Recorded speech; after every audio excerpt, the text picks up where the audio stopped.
زۆر سپاس بۆ ڕێکخراوی مێری و بە تایبەتی زۆر سپاس بۆ دکتۆر دلاوەر عەلادین بۆ ئەو دەستپێشخەریەی کە کردی. دیارە ئەو دەستپێشخەریەی زۆر لایەنەی گرت بووەوە و زۆر پارچەی کوردستان و زۆر پرس و بابەتی گرتە بووەوە. جێگەی کوردستانی ڕۆژهەڵات خاڵی بوو لەو دەستپێشخەریانەدا کە خۆشبەختانە دکتۆر دلاوەر ئەو بۆشاییەشی پڕ کردەوە.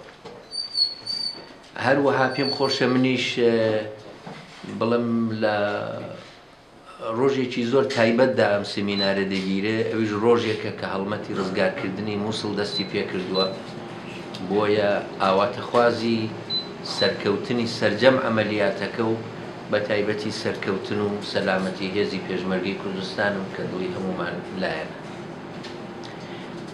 بەڕێزان، من لە ماوەی یەکەمدا هەوڵ دەدەم بە کورتی بەبێ ئەوەی کە هەموو لایەنێکی مەسەلەکان باس بکەم، بە کورتی تەرکیز بکەمە سەر ئەو شتەی کە لە قسەکانی دکتۆر دلاوەریشدا بوو، یعنی بۆ یەکخستنەوەی خۆمان یا یەکخستنی خۆمان هەم بە جەماوەر و هەم بە حیزبەکان لە کوردستانی ڕۆژهەڵات چ دەکەین و دوو هەمیش بەرنامەمان چییە بۆ داهاتوو و چۆن دەتوانین بە دەوری ئەو بەرنامەیەدا گرت بینەوە. با ئەوە بڵم پێشەکی کە هەمومان دەزانین، بە لێرەوە دەست پێ بکەم کە گۆڕانکاریەکی گەورە لە ناوچەکەدا ساڵەهای بەردەوامە. ئەو دنیا مەیوەی جاران لە ڕۆژهەڵاتی ناوەڕاست و بە تایبەتی لەو ناوچەی کە کوردی تێدا دەژی وەکو خۆی نەماوە، با هۆزێکی گەورە دەستی پێکردووە بەلایەنی سلبی و ئیجابیەوە. و بۆ کورد چی تێدا بووە؟ کورد کە دەیان و پتر لە 100 ساڵە لە خەباتێکی سەخت و درێژخایەندا بەسەر دەبا، سەرەڕای هەموو خوێن و ئارەق و قوربانی و زەحمەتێکیش کە بەسەری هات لەم ساڵانەی دواییدا، بەڵام دەرفەتی گەورەشی بۆ ڕەخسا ئەم گۆڕانکاریانە سەرجەم لە ناوچەکە یارمەتیاندا بە خەباتی کورد. پێویست بە دووپاتکردنەوە ناکە ئەگەر کورد بۆ خۆی خەباتی نەبوایە و بۆ خۆی ئامادەی قوربانی و فیداکاری نەبوایە، هەرگیز ئەو دەرفەتانەشی زمانایەکیان نەدەبوو بۆ کورد. بەڵام کە ئەوەی کردووە لە هەمان کاتدا خۆشبەختانە توانیوێتی لە هەر پارچەیەک بە گوێرەی توانایی، بە گوێرەی بارودۆخ، بە گوێرەی دروستی یا هەڵەبوونی سیاسەتی هەرکام لەو پارچانە و حیزبەکانی هەرکام لەو پارچانە توانیوێتی کۆمەڵێک دەستکەوت بۆ خۆی بەدەست بێنێ. و ئێستا من ئەمڕۆ بەیانی زوو کە هەستام وەکو زۆر سەر لە بەیانیان تمەشای ڕۆژنامە غەربیەکانم کرد، ڕۆژنامە ئینگلیسی زمانەکانم کرد، لە 10 وێنە 9 وێنەی پێشمەرگەیە بۆ گرتنەوەی مووسڵ، یەکی ئەرتەشی عێراق. کورد خۆشەویستی دنیای لێ دەرهاتووە و پێشمەرگە هێزێکی خۆشەویست و باوەڕ پێکراوە لە هەموو جیهاندا، چشان نازیەک لەوە گەورەتر. پرس ئەوەیە چۆن دەتوانین لەم دەرفەتە کەڵک وەرگین. ڕەنگ بێ کوردستانی باشوور لە هەمویان ئامادەتر بێ و نزیکتر بێ لەوەی کە لە ئاواتەکان بتوانێت بە ئاواتەکانی خۆی بگە، هیوادارین وابێ. بەڵام کوردی ڕۆژهەڵات سەرەڕای خەباتێکی گەورە و گرانی کە ساڵەهای ساڵە و دەیان ساڵە کردوویەتی و ئێستاش دەیکا و ئەو خەباتە لە زۆر ڕووەوە پڕناوەڕۆک و پێشکەوتن خوازانە بووە و زۆر دەست پێشخەری تێدا بووە کە پارچەکانی دیکەش خۆشبەختانە توانیویانە بیقۆزنەوە و کەڵکی لێوەرگرن. سەرەڕای ئەوەش کە بە ژمارە لە سەرجەمی کوردی عێراق و سووریە زیاترە بیخەیەوە سەریەک لە هەرچیان، بەڵام هێشتاش ئەو جێگە و پێگەی خۆی نییە کە شیاو بێ نە لە ئاستی جیهانیدا لە نە ئاستی ناوچەییدا نیەتی. دیارە حاسانە ئێمە پەنجەی تاوان پەنجەی خەتا بۆ لایەک درێژکەین، بەڵام ڕەنگ بێ ئەوە یارمەتی زۆرمان نەکا. گرنگ ئەوە بیناسین، بزانین بۆ وایە و چۆن چارەسەر دەکرێت. لە ڕاستیدا چ بزوتنەوەی ڕزگاری خوازانەی کورد لە کوردستانی ڕۆژهەڵات چه حیزبەکان هەرچیان مێژوویەکی زۆر پڕ لە شانازی و لە هەمان کاتدا پڕ لە سەروەریان هەیە و دەتوانم بڵم بارودۆخێکی کە ئەو گۆڕانکاریانەی کە لەسەر بارودۆخی ناوچەکە لەسەر هەمووی کاریگەری دانا ئەوە هێشتا لە بەردەم دەواازەکانی ئێرانە و ئاوای نێوخۆی سنووری ئێران نەبووە. بۆیەش چ بزوتنەوەی ڕزگاری خوازانەی کورد لە ڕۆژهەڵات وە چه حیزبەکان لە ڕاستیدا لە بارودۆخێکی زۆر ناهەموار و دژوار و نالەباردا بە چنگ و ددان خەریک بوون تا توانیویانە بزوتنەوەکە ڕاگرن و تا توانیویانە زیندویی و بەردەوامبوونی نیشان بدەن. و بۆیە من سەرڕای هەموو کەم و کووریە کە لە کاری ئێمەمانانی حیزبەکاندا هەبێ ئەوە بەجێی شانازی و بەجێی پێزانین دەزانم. هەر ئەوەی کە ئێمە توانیومانە بزوتنەوەکە ڕاگرین بەڵام زۆر شت دژمان بووە و دنیاکە دژی ئێمە بووە کەم نییە. لەبیرمان نەچێتەوە کە زۆرێک لەو گۆڕانکاریانە ناوچەیانە کە زۆرێک کەس و ئێمەش بەشێکمان پێمان وابوو ئێرانیش دەگرێتەوە لە ڕاستیدا ئێران بە قازانجی خۆی کەڵکی لێ وەرگرتووە نەگێرانی نەگرتووەتەوە. ئەفغانستان ڕووخا تالیبان لاچوو بە قازانجی ئێران بوو. عێراقیان لابرد سەدامیان لابرد حکوومەتی عێراق ڕووخا دوژمنێکی گەورەی ئێران لە ناوچوو. ئەتۆمی دروست کرد ئێران دیارە زیانی زۆر گەورەی ئابووری لێ کرد بەڵام لە هەمان کاتدا بوو بەهۆی سازانێک لەگەڵ دنیای دەرەوە. داعش هاتە مەیدانەوە یەکێک لە براوە گەورەکانی ئێران بوو. ئێران لە داکۆکی کارێکی گەورەی تێرۆریزم کە وا ناسرا بوو لە دنیادا وردە وردە خۆی وا لە قەڵەمدا کە هێزەکە دژی تێرۆریزم دەجەنگێ و خەبات دەکا و خەریکە دەبێتە هاوپەیمانی هێزە جیهانیەکان. جا من دواتر دەڵم پێم وانە ئەوەندە قوڵ بێ بەڵام بە هەرحاڵ کۆماری ئیسلامی ئێران کەڵکی خۆی لەو بوارە وەرگرتووە. دەی لە ناوخۆش کۆمەڵێک بزوتنەوەی جۆرا و جۆر و لە هەمویان گەورەتر بزوتنەوەی سەوز لە ساڵی 2009 هاتە ئاراوە بەڵام شکستی هێنا و لە نەتیجەکەی ئەوەی حکوومەتی ئێران توانی زاڵ بێتەوە بەسەر شەقامدا بەسەر خەڵکدا بەسەر بزوتنەوە کۆمەڵایەتیەکاندا.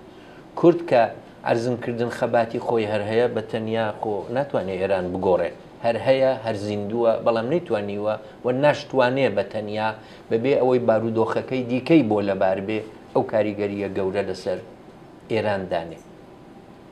نەک هەر ئەمە لەبەر ئەوەیە من دەڵێم کە جێی پێزانینە ئەگەر لەم بارودۆخەشدا هەم بزوتنەوەکەمان وەکو بزوتنەوەیەکی نەتەوەی ڕزگاری خواز لە کوردستانی ڕۆژهەڵات و هەم حیزبەکان توانیویانە هەڵکەن و بمێننەوە. من زۆری لەسەر ناڕۆم بەڵام لەم ساڵانی ڕابردوودا نەکەر حیزبەکان خەباتی خۆیان کردووە بەڕاستی نمونەی زۆر گەورەمان بەدەستەوەیە لەوەی کە چۆن خەڵک و بزوتنەوە جەماوەریەکان و بزوتنەوە مەدەنیەکانیش لە ئارادا بوون و جێپەنجیان لە سەرڕووداوەکان دیارە. 2005 لە مەهاباد نیمچەڕاپەڕینێک ساز بوو بە دوای کوشتنی کەسێک بە نێوی شوانەی سەید قادر کە بە شوێن سارەدا ڕایان کێشە کە بۆ ماوەی مانجێک هەموو شارەکانی کوردستانی ڕۆژهەڵاتی گرتەوە. 2010 گەورەترین و سەرکەوتووترین مانگرتنی گشتی لە شارەکانی کوردستانی ئێران ڕوویدا 90% هەموو کوردستانی تعتیل کرد و سەرنجی هەموو ئێرانی بۆ لای خۆی ڕاکێشە. ئەوەش کەم نیە. پارێکە دیسان شتێکی ئاوا ڕوویدا دەزانن لە شاری مەهاباد. لە شاری سنە کۆمەڵێک بزوتنەوەی گەورە یەک لەوانە بزوتنەوەی سربەخۆ بۆیە دەڵام سربەخۆ چون حکوومەتی ئێران دەشیویست دەستی تێبخە بەڵام بزوتنەوەی سربەخۆی خودی کورد لە سنە بۆ پشتیوانی لە کۆبانی کەوتەڕێ. نەورۆزەکان بۆنەیەکی گەورەی سیاسی کولتورین لە کوردستانی ڕۆژهەڵات تەنیا شتێکی سادە و ساکار نین لەوێ بە هەموو محدودیەتێکەوە بەڕاستی بوونە بزوتنەوەیەکی گەورەی سیاسی و فەرهەنگی لەو وڵاتە. بزوتنەوەی ژینگە پارێزی، سێشەممە پاک و خاوێنەکان کە لە مەریوانەوە کەوتە ڕێو زۆرێک لە شارەکانی تری ئێرانیشی تەنیەوە و بوو بەهۆی دەستپێشخەریەک لە نێو ئەوانەدا. خۆپیشاندانی گەورەی مامۆستایان و ڕێکخراوی مامۆستایان زۆر لەوانە هەن. ئەوانە هەمووی نیشان دەدەن کە بزوتنەوەکەی ئێمە زیندووە و هەیە و ئەگەر هەلی بۆ بڕەخسێ یا باشتر بڵێم ئەگەر هەلی بۆ بخڵقێنین چون ئەوەش ئەرکی ئێمەیە، من پێم وایە شانسی گەورە بۆ کوردستانی ڕۆژهەڵاتیش هەیە. بەڵام هەر ئەوەش خاڵێکی دیکەیە دەبێت زیادی بکەین. ئێران هەرچەند باسم کرد توانیویەتی لەلایەکەوە گۆڕانکاریەکانی ڕۆژهەڵاتی ناوەڕاست وەها بووە کە ئەو توانیوێتی بیقۆزێتەوە و کەڵکی لێوەرگێ و لە حاڵێکیشدا کە توانیوێتی ببێتە جەمسەرێک بۆ ململانێ لەگەڵ ئەمریکا و دنیای ڕۆژاوە و سەرنجی زۆر کەس بۆ لای خۆی ڕاکێشێ و خۆی بکاتە زلهێزێکی ناوچەیی یا هیچ نەبێ وای لە قەڵم بدە، چون بەبێ ئەوەی کێشەی لەسەر بکەم، بەڵام لە بەرچاوی من ئێران لە نێو خۆیدا هۆڵۆڵە. بەڵام بە هەموو ئەوانەشەوە لە یەک شتدا ئێران ناسەرکەوتوو بووە، ئەگەریش بڵێن لەو شتانەی تر سەرکەوتوو بووە. ئەویش ئەوەیە ئێران لە پێشکەشکردنی مۆدلێکی حکومداری، مۆدلێکی ئابووری و گەشەی ئابووری، مۆدلێکی کولتوری بۆ ئێران شکستی هێناوە و ناشتوانێت ناسەرکەوتوو بووە و ناشتوانێت سەرکەوێت. ئەگەر ئێران بیەوێت لە ئابووریدا سەرکەوێ، ئەو جۆرەی مەسەلەن کۆمەڵێک دەستکەوتی لە سیاسەتی دەرەوەی خۆیدا بەدەستێناوە لەم بەرامبەرچێ و ململانەیە ناوچەئی و جیهانیەدا، ئەگەر بیەوێت لە ئابووریشدا ببێتە و بەڕاستی وڵاتێکی پێشکەوتوو گەشە بکە، ئەگەر بیەوێت لە سیستمی حکومداریشدا مۆدلێکی قابلی چاولێکردن و قابلی نمونە لێ هەڵگرتن بێ، ئەمە پێویستی بە دوو شتە. یەکەم پێویستی بە تێکەڵبوون و ئیدغامی ئێران لە ئیقتیساد و لە بازاری جیهانیدایە و هەڵسو کەوتکردنە بە پێی ئەو ئیلتیزاماتەی کە ئیقتیسادێکی جیهانی لە ئێرانی دەوێت. ئەوە بە هیچ شێوەیەک هاسان نییە بۆ ئێران.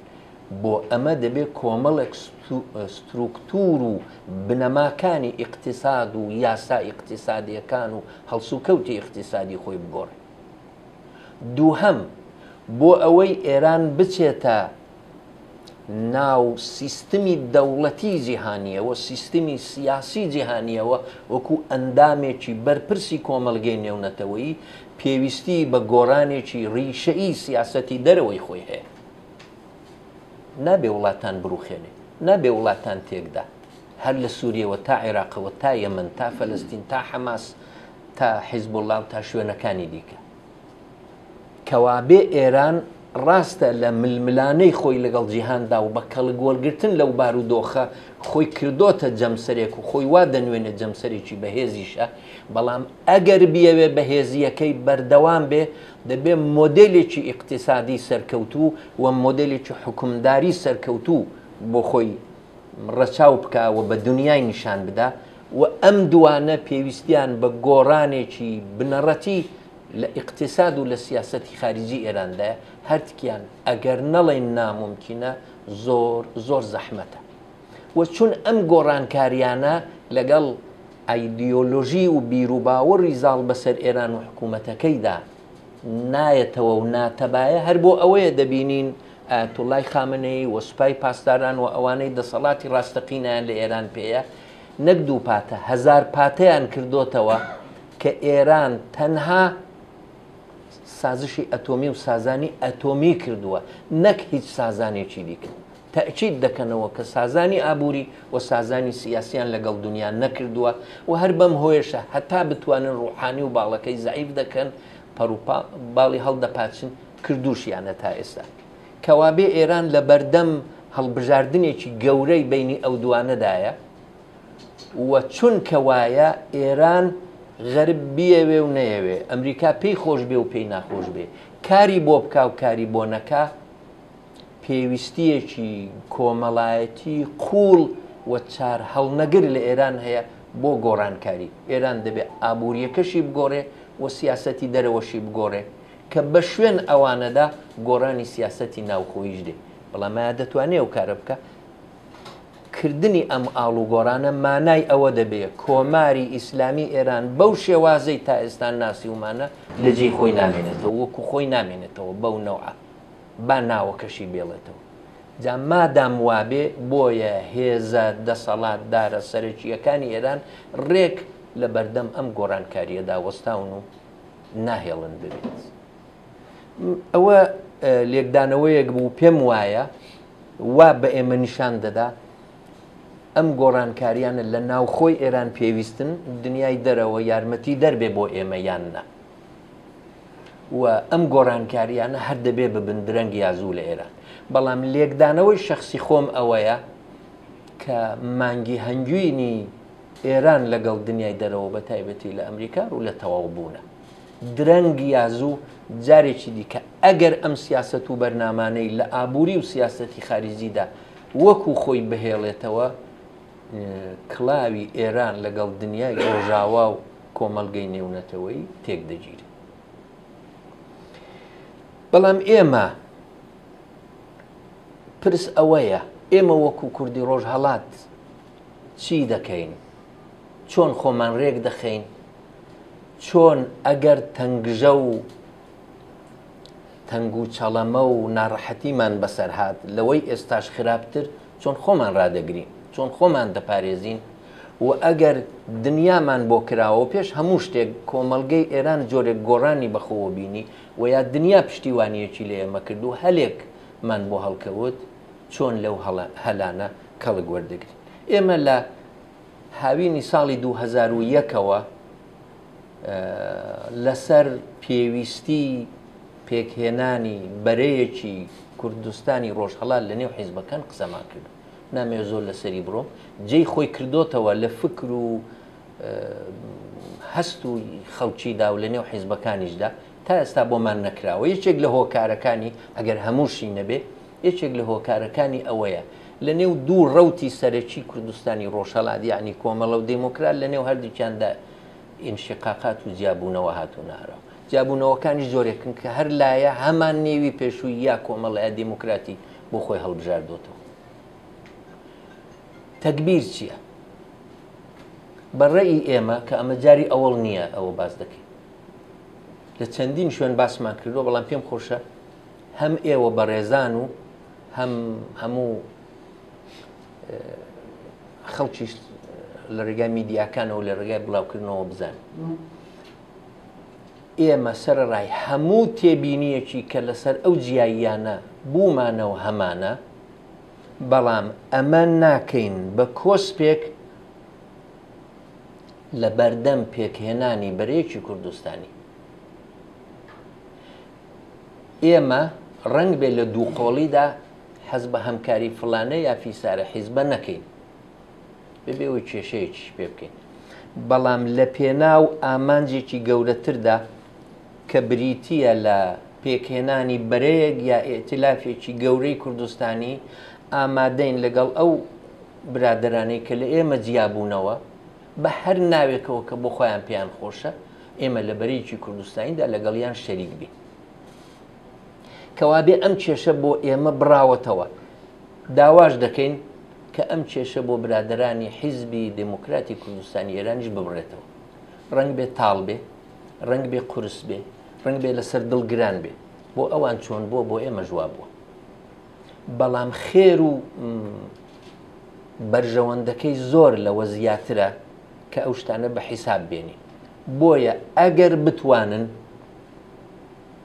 لە ئێتلافێک یا بەرەیەکی گەورەی حیزبەکاندا پێکەوە حەقە کار بکەین، هەر کەسش بە هەر ناوێکەوە چه ئیمزایەک دادەنێ با داینێ، من پێم وایە خێری ئەوە زۆر زیاترە لە زەرەرێکی کە پێمان وابێ لە لایەکی حیزبی ترەوە پێمان دەکەن. وۆی ئەمە یەک. دوو هەمشت بەڵام کە ئەمە زۆرتر هاوکاری و ئێتلافێکی نێوان حیزبەکانە، بەرەیەکی نێوان حیزبە سیاسیەکانی کوردستانی ڕۆژهەڵاتە. بەڵام ئێمە پێشنیارێکی دیکەشمان کردووە، چون ئەمە سەری نەگردەم بەرەیە خۆ هیوادارم سەر بگرێ، بەڵام چون ئەمە سەری نەگرت بیرێکی دیکەمان کردەوە، وتمان دەست پێشخەریەک گەڵاڵەیەک بدەین بۆ ئەوەی نەکەر حیزبەکان بە ئام کەسایەتیەکان جەماوەر خەڵکی دیکەشی تێدا بەشدار بێ، گشتگیرتر بێ لە تەنیا حیزبەکان. ئەویش کۆنگرەیەکی ڕۆژهەڵاتە، کۆنگرەیەکی کوردستانی ڕۆژهەڵاتە.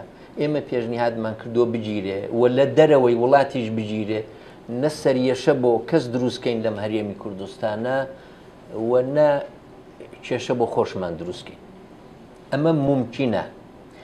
چۆن ئەمە دەکرێت من ناچمە نێوردەکاریەکەیەوە، بەڵام زۆر من لەگەڵ کەسایەتی کورد، لەگەڵ تێکۆشەرانی دێرین، لەگەڵ خەڵکی ئاکادمی، لەگەڵ گەنج، لەگەڵ تێکۆشەرانی بواری فێمینیزم، لەگەڵ خەڵکی زمانزان و لێزانی کوردی ڕۆژهەڵات کە کەم نین لە دەرەوەی وڵات، لەگەڵ هیچ نەبێ لەگەڵ بەشێکیان من قسەم کردووە، ئامادەیەکی زۆر هەیە بۆ ئەو کارە. فەرقی چییە؟ دوو فەرقی هەیە لەگەڵ بەرە. یەک، ئەم تەنیا حیزبەکانی تێدانین، لە ڕاستیدا حیزبەکان پشتی بگرن، بەڵام زۆرتر بە کەسایەتیەکاندا بمەزرێ، بە خەڵکدا بمەزرێ، بەو هەمووە خەڵکەی کە دەتوانن ئێنێرژی و توانایان بخەنە گەڕ بۆ ئەو کارە. دووهەمینیشیان ئەوەیە حیزبەکان ڕاستە پشتی دەگرن، بەڵام ئەگەر نەیانەوێ و مەحزورێکیان هەبێت، تێبینیەکیان هەوێ، دوو حیزب نانەوێ ئیمزای خۆیان لای یەکدانێن، بۆیان ممکن دەبێت بەشداری بکەن بەبەوەی شتێکیشیان دەقێکیان ئیمزا کردبێ. لەبەرەوە ڕنگ بێت تۆزێک ئەو گرفتەشمان بۆ چارەسەر بکە. ئەگەر ئەو کارە بکەین، پێم وایە دەتوانین لۆبیەکی زۆر گەورە بۆ کوردستانی ڕۆژهەڵات لە دەرەوە دروستکەین. زۆر کەس هەن لە حیزبەکاندا نەماون، بەڵام لە کوردایەتی و لە خەباتدا ماون و هەن. زۆر گەنج هەن کە نازانن ڕوو بکەنەکوێ. هەمووی ئەوانە قابلی کۆکردنەوەن لە کۆنگرەیەکی گەورەی ڕۆژهەڵات و دەنجی ئێمە لە دنیا بەرز دەکاتەوە. جا منەوانە هەمووی دەڵم بار لێرە لە قەوسدا شتێک بڵم، ئێمە ناتوانین تەنیا گلە و بۆڵە لە دەوروبەری خۆمان بکەین. ئەخر دەبێت معلومیش بێ بۆ خۆمان چ دەکەین وەکو کوردی ڕۆژهەڵات بۆ کاری خۆمان. بۆیە ئەمەش پێشنیارێکی دیکەیە. ئەوانە بە کورتی دەڵم بۆی مەجال بێ هەموو قسەکانم لە چەند دەقەیەکی دیکەدا تەواو. سێهەم، مانگانی ڕابردوو باسی چالاکی پێشمەرگە و خەباتی چەکداری و ئەوانە کراوە. من بەبێەوەی بڵم یان نالێرە ئەوەندە دەڵم ئەمە پێویستی بە لێکدانەوەیەکی بە حەوسەلە و خوێن ساردانە هەیە. هەموومان دانیشین لە پشت دەرگای داخراوەوە بیکەین. ئەگەر بە هەموومان بۆ قەناعەتە گەیشتین کە کاتی نییە، با ئێستا نێکین. ئەگەر بە هەموومان بۆ قەناعەتە گەیشتین کە کاتی هەیە، بۆ ژوورێکی هاوبەشی عەمەلیاتی بۆ دانەنێ. ئەو ئیشی هەمومانە، یان لانی کەمەوە هێزانەی کە پێشمەرگیان هەیە و ئامادەجیان هەیە. بۆیە پێم وایە ئەمەش قابلی قسە لێکردنە، ڕەنگ بێن نەک زۆر لە بەرچاوی میدیا، بەڵام لە نێو حیزبەکاندا پێویستی، یعنی بۆشاییەک هەیە کە لەو بارەیەوە بە ئەندازەی کافی هەماهەنگی نییە و لەو بارەیەوە بە ئەندازەی کافی قسە نەکراوە و تەنسیق نییە. ئاخرین پێشنیاری من ئەوەیە، ئێمە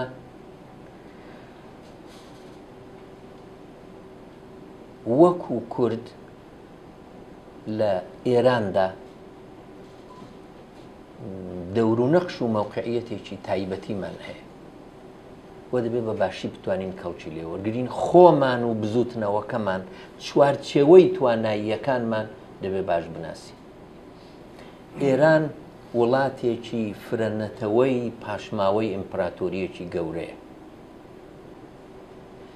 پرۆژەی دەوڵەتنەتەوەی ئێرانی کە بەر لە هاتنە سەرکاری پەهلەویەکان لە ئاخری قەجەریەوە وردە لە ئێران لە گوتاری گشتی خەڵکدا و ڕووناکبیرانیدا سەری هەڵدا و دوایە لەلایەن ڕەزاشای پەهلەویەوە باوکی محەممەد ڕەزاشا پیادە کرا ئەم گوتارە شکستی هێنا و تازە ناخوا لە ئێران سەر لە نوێ ئەگەر ئێران نەیەوێ پارچە پارچە بێ دەبێت سەر لە نوێ وەکو ژان ژاک ڕوسۆ دەڵێ پەیمانێکی کۆمەڵایەتی نوێ بۆ ئێران دەبێت دابمەزرێ کە تێیدا جێگە و پێگەی نەتەوەکان دیار بێ سەر لە نوێ دەبێت قسەی لێ بکرێتەوە کە چلۆن ئێرانێک دادەمەزرێتەوە ئێرانی دوای گۆڕانکاریەکان یا بە تەواوی تووشی ئاژاوە و سەرنجام لێکترازان دەبێت کە ئەوەش بژاردەیە کە بۆ کورد و دەبێت بزانێت چۆن ڕێگەی خۆی دەگرێتە بەر وەکیانی نەتەوەی خۆی پێکدێنێ یادەنا ئەگەر ئێران بیەوێ بە یەکەوە بمێنێتەوە وەکو دەوڵەتێک وەکو وڵاتێک پێویستی بە سەر لە نوێ داڕشتنەوەی ئەم پەیمانە هەیە جا ئەمە یەک بابەتە بابەتێکی ترەوەی ئێمە وەکو کوردی ڕۆژهەڵات تقریبەن هەموو حیزبەکان هەمومان دەمانەوێ کۆماری ئیسلامی ئێران بەم سیستمە نەمێنێ نظامێکی دموکراتیک نظامێکی سێکولار نظامێکی نامتەمەرکێز و فێدەرالی بێتە ئاراوە کە تێیدا مافی کوردیش وەکو نەتەوەیەک و مافی نەتەوەکانی تریش هەموو بەڕسمی ناسرابێ زۆریش پیرۆزە هەوڵیشی بۆ دەدەین بەڵام بە بڕوای من ئێمە دەبێت پلاتفۆرمێکمان هەبێ کە داواکاریەکانی ئێستامان داواکاریە لانی کەمەکانمانی تێدا دیاری کرابێ بە حکمی ئەوەی ئێمە شتێکین لە نێوان 10 تا 12-13% هەموو حەشیمەتی ئێران پێکدێنین و بە تەنێ گۆڕانکاری سیاسی بە تەنها بە کورد ناکرێ ئەمە سروشتێکی داوە تایبەتمەندیەکی داوە بە بزوتنەوەی کورد ڕەنگ بێ لە پاشەکانی تریش هەروە بوو بێ و هەروە بووە ئەویژەوەیە ئێمە هەزار دوژمنایەتیشمان لەگە ڕژیمی ئێستا ببێ بەڵام حاڵی حازر لە ڕووی بەرنامی حیزبەکانەوە حاڵی حازر بزوتنەوەی کورد لە کوردستانی ڕۆژهەڵات بزوتنەوەیەکی داخوازی کارە ناتوانێ واریدی یعنی هەر بۆیەش نەیتوانیوە و ناژبێت گفتوگۆ و دانوستاندن ڕەتکاتەوە نابێ بڵێ ئەگەر هەموو سیستمی سیاسی ئێران بەدڵی من نەگۆڕا تا ئەوختە من هیچم ناوێ و هیچ قسەیەکم نییە بۆیە ئێمە پێمان وایە دانیشتنی حیزبەکان لەگەڵ یەکتری بۆ داڕشتنی پلاتفۆرمێکی هاوبەش پلاتفۆرمێک کە داخوازیەکانی ئێستا و ئەم سەردەما تێیدا فۆرمولە کرابێ شتێکی پێویستە من نامەوێستا خاڵەکانی بڵم بەڵام بۆ نمونە لابردنی ئەدامەکان ئازادی زیندانیانی سیاسی ئازادکردنی حیزبە سیاسیەکان ڕێگەدان بە هەڵبژاردننی ڕاستەقینە لە کوردستان و کۆمەڵێک شتی لەو بابەتە هەیە خوێندن بە زمانی کوردی کۆمەڵێک شتی لەو بابەتە هەیە ئەگەر ئەوانە بکەینە پلاتفۆرمێک چەند خاصیەتی هەیە یەکەم پلاتفۆرمێکە بۆ ئەگەری دانوستان لەگەڵ ئێران جا ئەم دانوستانش بە بڕوای من نابێت تاکە حیزبێک بیکە ئێمە ئەزمونمان هەیە لەو بارەیەوە وەختی خۆی هەیئەتی نوێنەرایەتی هاوبەشی کوردستانمان هەبوو بۆ گفتوگۆ لەگەڵ حکوومەت شتێکی ئاوا دەبێت سازکرێت کاتی خۆی من ئێستا ئەگەرێکی زۆر نبینم بۆ دانوستانە بەڵام مەبەستمەوەیە ئەم پلاتفۆرمە ڕێگەش دەکاتەوە بۆ ئەوە دووهەم ئەم پلاتفۆرمە شعار لەسەر زمانی خەڵکی دادنێ داخوازی عەمەلی و کۆنکرێت بۆ بزوتنەوە کۆمەڵایەتیەکان دیاری دەکات و دوی چ بکەون چون بزوتنەوە کۆمەڵایەتیەکان هەر کامەیان داخوازی تایبەت بەخۆیانیان هەیە لە مامۆستایان تا ژنان تا کرێکاران تا ژینگە و بزوتنەوەی کوردیش بۆ خۆی بە هەمووی ئەوانەشەوە بەڵام بزوتنەوەیەکی داخوازیکارە و دوای داخوازیە نەتەوەیەکانی خۆی کەوتووە بەم جۆرە و ئەگەر پلاتفۆرمێکی ئاوای دیاریکراوی زۆر ڕوون هەبێ ئەمە بنەمایەکیشە بۆی شعار بدا بە خۆراک بدا بە بزوتنەوە کۆمەڵایەتیەکان سێهەم ئەم پلاتفۆرمە دەتوانێت لە ئەم سەردەمەی ئێستادا پلاتفۆرمێک بێ بدرێ بە کۆمەڵگەی نێونەتەوەی، بدرێ بە پارلەمانی ئوروپا، بە کۆنگرەی ئەمریکا، بە نەتەوە یەکگرتووەکان، بە ڕێکخراوەکانی مافی مرۆڤ، بە حیزبەکان، بە دەوڵەتەکان لە دنیادا. ئەمە زۆر زۆر لایەنی عادڵانە و حەقخوازانەی کورد لە کوردستانی ڕۆژهەڵات بەرجەستە و گەورە دەکاتەوە و شتێکە گونجاو بۆ ئێستا. ئاخرین شتیشی ئەوەیە ئەم پلاتفۆرمە بە هەر ئەندازە ئێمە بتوانین تێیدا سەرکەوتوو بین، دەستپێکردنی دانانی بەردی بناغەیە بۆ کیانێکی کوردی لە کوردستانی ڕۆژهەڵات. ئێمە دەبێت بە ئەمەلی بە شێوەیەکی دەفاکتۆ بتوانین وردە وردە ئەو کیانە دامەزرێنین تا لە ئەنجامدا بیکەینە شێوەیەکی ڕەسمی و نیهایی و دژور.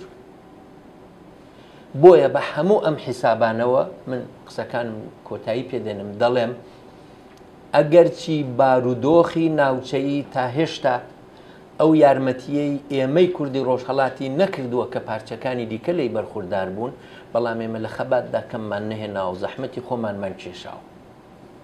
دووهەم ئەوەیە گۆڕانکاری لە ئێران پێویستیەکی گەورەی کۆمەڵایەتیە، هەر دەبێ ببێ درەنگی یازوو دەبێ خۆی بۆ ئامادەکەین و بیشی خوڵقێنین بە بەشی خۆمان. سێهەم ڕەنگ بێ ئەو نێوانە خۆشەی کۆمەڵگەی نێونەتەوەی لەگەڵ ئێرانیش هەتا سەر نەبێ و لە کۆتایی هاتن بێ، بەڵام بە هەموو ئەمانەوە ئێمە دەبێت لە نێو خۆمان کۆمەڵێک خاڵی دیاریکراومان بۆ هەمکاری لەگەڵ یەکتری هەبێ، لە بەرەی کوردستانی یا ئێتلافێکی بەرینەوە تا کۆنگرەی ڕۆژهەڵات، تا کاری هاوبەش لەسەر چالاکی پێشمەرگانە بە ئاو بەنا، و تا داڕشت کارکردن بۆ داڕشتنی پلاتفۆرمێکی هەنووکەیی کە ئەم پلاتفۆرمە بتوانێت لە ئەگەری دانوستان بەکار بێ، لە ڕاگەیاندن و تەبلیغاتدا بەکار بێ، بۆ پێشکەشکردن بە کۆمەڵگەی نێونەتەوەیی بەکار بێ، خزمەت بکا بۆەوەی شیعار و قسەی ڕۆژ بدا بە بزوتنەوە کۆمەڵایەتیەکان و بە جەماوەر، و سەرەتایەکیش دامەزرێنێ بۆ داڕشتنی کیانێکی کوردی لە کوردستانی ڕۆژهەڵات بە شێوەیەکی دەفاکتۆ. زۆر سپاس بۆ ئێوە، زۆر سپاس بۆ هاتن و گوێگرتنتان. پێشەوەی شووار بگرین حەز دەکەم پێشم بڵێ ئەو داخوازانی جەنابەت باسی دەکەی لە چوارچێوەی دەستوری ئێرانی گیان دەبتەوە. بەڵێ ئەوە شتێکی مهمە. دەستوری ئێران مەجالم دەبێت دەستوری ئێران دەستورێکی پڕ لە تەناقوز و پڕ لە شتی ناتەبایە لەگەڵ یەکتری. بۆ وایە؟ چون لەلایەکەوە ئەمە دەستوری ڕوحانیەت و ئایەتوڵڵاکان و ئاخوندەکانی ئێرانە کە خۆیاندا سەپاند بەسەر ئێراندا و ئەو ڕژیمێکی ئایدیۆلۆژیکی ئیسلامی توندڕەویان پێکێنە.